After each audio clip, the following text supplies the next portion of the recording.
Hola a todos, bienvenidos a este nuevo episodio de nuestro podcast titulado ¿Todos los que cometen un delito son culpables?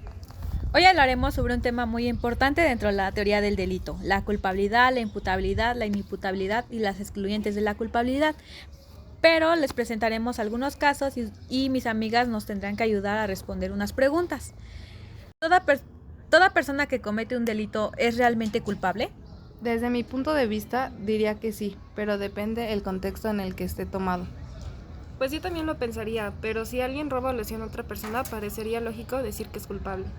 Pues justamente hoy veremos que el derecho penal analiza mucho más que el simple hecho de cometer un delito. ¿Qué es la culpabilidad? Primera pregunta. Si una persona roba un celular, ¿podemos decir inmediatamente que es culpable? Pues yo diría que sí. Desde mi punto de vista no necesariamente. Muy bien, la respuesta correcta es que depende. La culpabilidad es el juicio de reproche que hace el Estado a una persona cuando realizó una conducta típica y antijurídica, siempre que pudiera comprender que estaba actuando contra la ley y además pudiera actuar de otra manera. En otras palabras, la culpabilidad responde a una pregunta muy sencilla. ¿Es justo responsabilizar a una persona penalmente? Entonces la culpabilidad no significa simplemente haber cometido un delito. Antes deben analizarse la conducta, la tipicidad y la antijuridicidad. Después viene la culpabilidad para determinar si realmente merece una pena.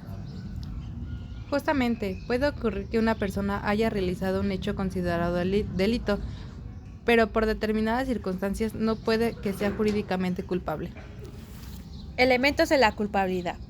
Ahora viene otra pregunta. ¿Qué necesita una persona para que exista culpabilidad? La doctrina reconoce tres elementos principales. El primero es la imputabilidad. Consiste en la capacidad de comprender que una conducta está prohibida por la ley y actuar conforme a esa comprensión. El segundo elemento es el conocimiento de la antijuridicidad. Este significa que la persona sabe lo que hace y está prohibido por el derecho. El tercer elemento es la exigibilidad de otra conducta, es decir, que realmente era posible exigirle actuar conforme a la ley. Y esto es muy importante. Si falta cualquiera de estos tres elementos, la culpabilidad puede desaparecer. Por ejemplo, una persona puede saber que una conducta está prohibida, pero si actúa bajo una amenaza extrema donde prácticamente no tenía otra opción, el juez analizará realmente si era posible exigirle actuar de manera distinta. Veamos un caso. Un hombre planea durante una semana entrar a una tienda para robar dinero. Escoge el horario donde hay menos personas, compra herramientas y finalmente comete el robo. ¿Existe culpabilidad? Yo supongo que sí, porque sabía perfectamente lo que estaba haciendo. Y además podía decidir no cometer el delito. Y por lo tanto Correcto. lo cometió. Aquí es que sí existe la culpabilidad. Ahora vamos a hablar sobre la imputabilidad. Ana. Pues la imputabilidad es la capacidad jurídica y mental que tiene una persona para comprender el carácter lícito de sus actos y sobre todo dirigir su conducta conforme a esa comprensión.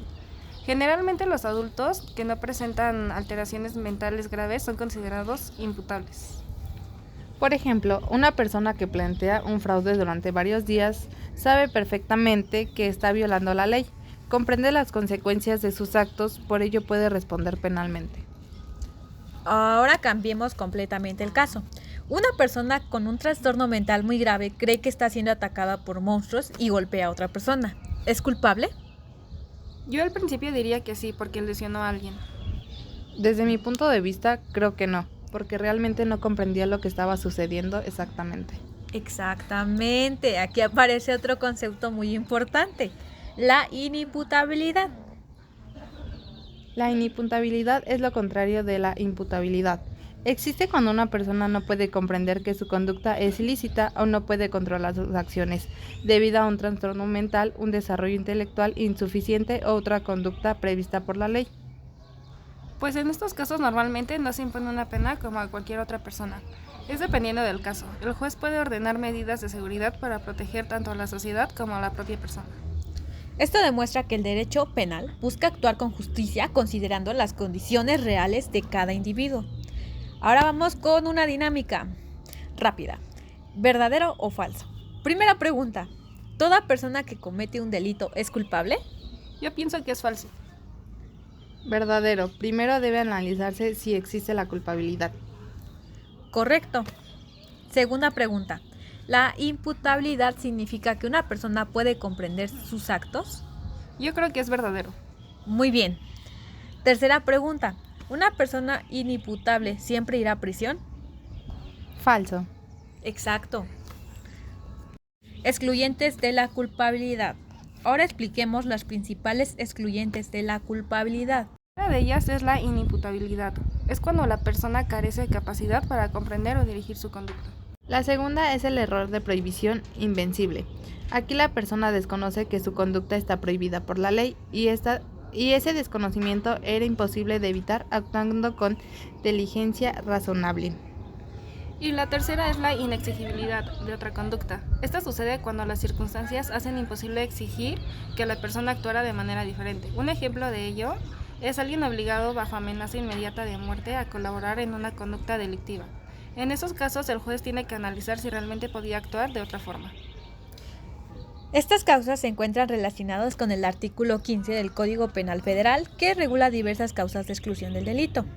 Ahora vamos por el caso final. Terminaremos con un último reto. Imaginen que un grupo criminal obliga a una persona a conducir un vehículo mientras apuntan con un arma a su hijo. ¿Podemos decir automáticamente que esa persona es culpable? Yo pienso que no, porque debe de analizarse si realmente tenía la posibilidad de actuar de otra manera. Aquí podría presentarse la inexigibilidad de otra conducta, porque actuó bajo una amenaza extremadamente grave. Exactamente. Por eso, el derecho penal nunca debe analizarse únicamente el resultado. También estudia las circunstancias, la capacidad del autor y si realmente podía comportarse conforme al derecho. Y finalmente llegamos a nuestra conclusión. Hoy aprendimos que no toda persona que comete un delito será necesariamente culpable.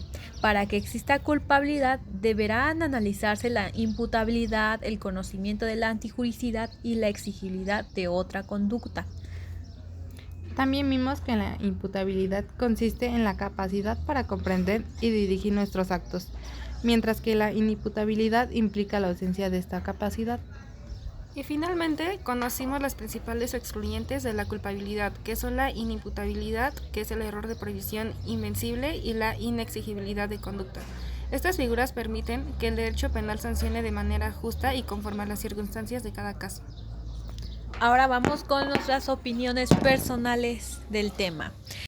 Yo creo que sí es un aspecto muy importante, la imputabilidad, porque una sola persona puede responder penalmente cuando tiene la capacidad y cuando realmente sabe que está cometiendo el delito, porque pues yo creo que pues sí debería analizarse por qué la persona cometió el delito. No creo que toda persona deba ser juzgada tan duramente si las circunstancias lo llevó a ello. Por ejemplo, vimos el caso del señor que tuvo que manejar para un grupo ¿cómo se llama?, de narcotraficantes o algo así, porque iban amenazando a su hijo.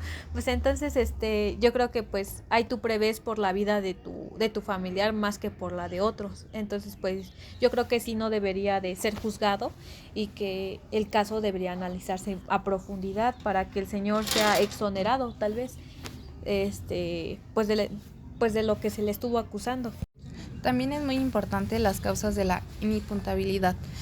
Aquí podemos ver el trastorno mental y la alteración de la conciencia. En este caso, la alteración de la conciencia es cuando una persona pierde temporalmente la capacidad de comprender o controlar sus acciones. Hemos visto en muchos casos, muchas veces, teorías, muchas veces, que la persona no está bajo sus condiciones mentales y por lo mismo causa un delito, pero no obstante se puede decir que es necesariamente culpable porque no estaba bajo la capacidad mental, como la mamá, la plena ¿no?, capacidad mental de sus facultades. Sí, ¿viste? A ver, yo opino que en casos como el error de prohibición invencible o de otra conducta demuestran que el derecho penal no solamente va a analizar el resultado de una acción, sino también aquí muestra que analiza las condiciones en las que ocurrió y las posibilidades reales que tenía la persona de actuar de una manera muy diferente. Esperamos que este episodio les haya ayudado a comprender mejor estos conceptos fundamentales de la teoría del delito. Muchas gracias por escucharnos y hasta la próxima. Despídete. Bye. Bye, nos vemos. Nos vemos, Gracias. chaito.